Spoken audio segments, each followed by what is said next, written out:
গরু মোটাতাজাকরণ শুধু লাভজনক ব্যবসা নয়, সঠিকভাবে করলে এটি হতে পারে স্থায়ী ইনকামের উৎস। কিন্তু অনেকেই ভুল পদ্ধতিতে গরু মোটাতাজা করতে গিয়ে টাকা লস করেন, গরু অসুস্থ হয়ে যায়, প্রত্যাশিত ওজন আসে না।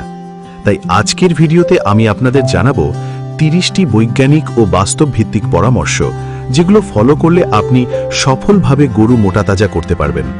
আপনি যদি একজন খামারি হয়ে থাকেন বা এই কোরবানিতে পশুপালন করে লাভবান হতে চান, তাহলে ভিডিওটি শেষ পর্যন্ত দেখুন, কারণ শেষের টিপসগুলোই সবচেয়ে গুরুত্বপূর্ণ। শুরু থেকেই পরিকল্পনা করুন। মনে রাখবেন, সঠিক পরিকল্পনাই আপনাকে সফলতা এনে দেবে। গরু মোটাতাজাকরণ হুট করে শুরু করলে হবে না, কারণ গরুর ওজন ধীরে ধীরে বাড়ে। হঠাৎ মোটা করলে স্বাস্থ্য ঝুঁকি থাকে। বাজার চাহিদা বুঝতে হবে। কুরবানির সময় সাধারণত 250 থেকে 400 কেজি ওজনের গরুর চাহিদা বেশি, তাই শুরু থেকেই লক্ষ্য নির্ধারণ করুন। 3. সুস্থ ভালো জাতের মাংস উৎপাদনকারী গরু নির্বাচন করুন। গরু কেনার সময় খেয়াল রাখুন সুস্থ ও চঞ্চল কিনা, চোখ উজ্জ্বল কিনা, লোম মসৃণ কিনা। 2 থেকে 4 দাঁতের গরু সবচেয়ে ভালো, কারণ এই বয়সে দ্রুত ওজন বাড়ে, মাংসের গুণমান ভালো হয়। শরীরের গঠন দেখুন। যদি গরুর বুক চওড়া, পা শক্ত, শরীর লম্বা হয়, তাহলে সেটা ভালো জাতের গরু। এই বৈশিষ্ট্যগুলো ভালো ওজন বৃদ্ধির ইঙ্গিত দেয়। গরুর বাসস্থান কিন্তু খুবই জরুরি, কারণ বাসস্থান ভালো না হলে গরু রোগাক্রান্ত হয়ে যেতে পারে।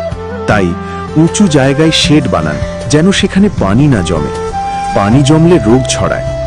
গরুর জন্য ফ্রেশ এয়ার খুব গুরুত্বপূর্ণ। শেডে পর্যাপ্ত ভেন্টিলেশন রাখুন। প্রতিদিন গোবর পরিষ্কার করুন, নোংরা পরিবেশে রোগ বাড়ে। খড় বা শুকনো মাটি ব্যবহার করুন, ভেজা থাকলে পা রোগ হতে পারে। মশা মাছি নিয়ন্ত্রণে নিয়মিত স্প্রে করুন। জীবাণু ধ্বংসের চুন ছিটান, এটি রোগ কমে। গরু মোটাতাজাকরণের ক্ষেত্রে সবথেকে গুরুত্বপূর্ণ অংশ হল খাদ্য ব্যবস্থাপনা। আপনার শেডে যে জাতের গরু আপনি বাছাই করেছেন, তার জন্য খাদ্য যত্ন সহকারে নির্বাচন করতে হবে। গরুর জন্য অবশ্যই সবুজ ঘাস, যেমন নেপিয়ার, পাড়া বা জ্যাম্বু ঘাস দিন। এই ঘাসের সেলুলোজ গরুর ওজন বৃদ্ধিতে সহায়তা করবে। ঘাস গরুর সহজ পাচ্য, তাই নিয়মিত ঘাস দিতে হবে। এরপর প্রতিটি গরুর জন্য ইউরিয়া মোলাসেস ট্রিটমেন্ট দিতে হবে। শুকনা খড়কে পুষ্টিকর করতে ইউরিয়া প্লাস মোলাসেস মিশিয়ে ট্রিটমেন্ট করুন। এতে প্রোটিন বাড়ে, হজম সহজ হয়, ফলে ওজন বাড়ে। অবশ্যই গরুকে কনসেন্ট্রেট ফিড দিতে হবে, যেমন ভুসি, খৈল, ভুট্টা গুঁড়া। এইগুলো খাবারে মিশিয়ে দিন, যা গরুর ওজন বৃদ্ধিতে সহায়ক হবে। এখন আসা যাক কি পরিমাণে খাদ্য দেবেন। গরুর ওজন মাপুন এবং ওজনের 2 থেকে 3% অনুযায়ী খাদ্য দিন। অর্থাৎ গরুর ওজন 100 কেজি হলে 3 কেজি সুষম খাদ্য নিশ্চিত করুন। মিনারেল ও লবণ প্রতিদিন দিতে হবে, যা গরুর হাড় ও শরীর শক্ত রাখে।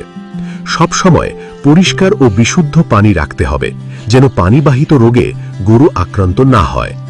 গরুর খাদ্য হঠাৎ পরিবর্তন করা যাবে না। হঠাৎ খাদ্য পরিবর্তন করলে গরুর হজম সমস্যা ও ওজন কমে যেতে পারে। গরুর রোগবালাই ব্যবস্থাপনায় দৃষ্টি রাখতে হবে। গরুকে নিয়মিত কৃমিনাশক ঔষধ দিতে হবে। 3 মাসে একবার কৃমিনাশক ঔষধ খাওয়াতে হবে। গরুর বিভিন্ন রোগ প্রতিরোধের জন্য অবশ্যই টিকা দিতে হবে, যেমন এফএমডি, অ্যানথ্রাক্স, ব্ল্যাক কোয়ার্টার রোগের টিকা অবশ্যই দিতে হবে। যদি কোনো গরু অসুস্থ হয়ে পড়ে, তাহলে সাথে সাথে অসুস্থ গরু আলাদা করতে হবে, কারণ গরুর সংক্রামক রোগ ছড়ানো বন্ধ করতে। রোগাক্রান্ত গরুর ক্ষেত্রে নিজে নিজে চিকিৎসা না করে বিশেষজ্ঞ ভেটেরিনারি সার্জনের পরামর্শ নিন। গরুর ওজন বাড়ানোর জন্য কোনো হরমোন ব্যবহার করবেন না। হরমোন বা স্টেরয়েড ব্যবহার করলে গরুর ক্ষতি হবে। গরু রোগাক্রান্ত হয়ে যেতে পারে এবং এতে মানুষের স্বাস্থ্যের ঝুঁকি থাকে। দ্রুত ওজন বৃদ্ধির জন্য কিছু কৌশল নিতে হবে, যেমন নিয়মিত ওজন মাপুন এবং ওজন বৃদ্ধি ঠিকভাবে হচ্ছে কিনা খেয়াল রাখুন। ওজন অনুযায়ী খাদ্য নিশ্চিত করুন। শেষ 2 মাসে গরুর বিশেষ যত্ন নিতে হবে। পুষ্টিকর খাবার বাড়ান। গরুকে হালকা হাঁটাচলা করান, এতে মাংস ভালো হয়। হিট স্ট্রেস কমানোর জন্য গরমে ঠান্ডা পানি ছিটান এবং বৈদ্যুতিক পাখার ব্যবস্থা করুন। গরুর সঠিকভাবে বৃদ্ধির জন্য বিশ্রাম জরুরি। গরুকে ম্যাসাজ করুন, এতে মাংসের মান বৃদ্ধি পাবে, বাজারে দাম পাওয়া যাবে বেশি। এবারে জেনে নিন বাজারজাতকরণ কৌশল। ঈদের 7 থেকে 10 দিন আগে বাজার যাচাই করুন। কখন চাহিদা বেশি, যোগান কম থাকে তখন গরু বাজারে নিয়ে যেতে হবে। গরুকে সুন্দরভাবে উপস্থাপনের উপরে জোর দিন। গরু পরিষ্কার রাখুন এবং গা ব্রাশ করুন। বর্তমানে অনলাইন মার্কেটিংয়ে গরু বেচা বিক্রি হচ্ছে, চাইলে সেই সুযোগ নিতে পারেন। ফেসবুক, ইউটিউব, হোয়াটসঅ্যাপ আগে থেকেই প্রচার শুরু করুন। প্রচারে অবশ্যই গরুকে যেভাবে যত্ন করছেন তা ক্রেতাকে ধারণা দেবেন। হরমোন বা অন্যান্য প্রোটিন বুস্টার ছাড়া পালিত গরু সেটা ক্রেতাকে বুঝিয়ে দেবেন। গরু মোটাতাজাকরণ কোনো শর্টকাট নয়, এটি একটি পরিকল্পিত বিজ্ঞান। যদি আপনি সঠিক গরু নির্বাচন করেন, ভালো খাবার দেন, নিয়মিত যত্ন নেন, তাহলে নিশ্চিতভাবেই আপনি লাভবান হবেন। তা এবার বলুন, আপনি কি এই বছর গরু মোটাতাজাকরণ করবেন? কমেন্টে লিখুন হ্যাঁ অথবা না। ভিডিওটি ভালো লাগলে লাইক, শেয়ার এবং সাবস্ক্রাইব করতে ভুলবেন না।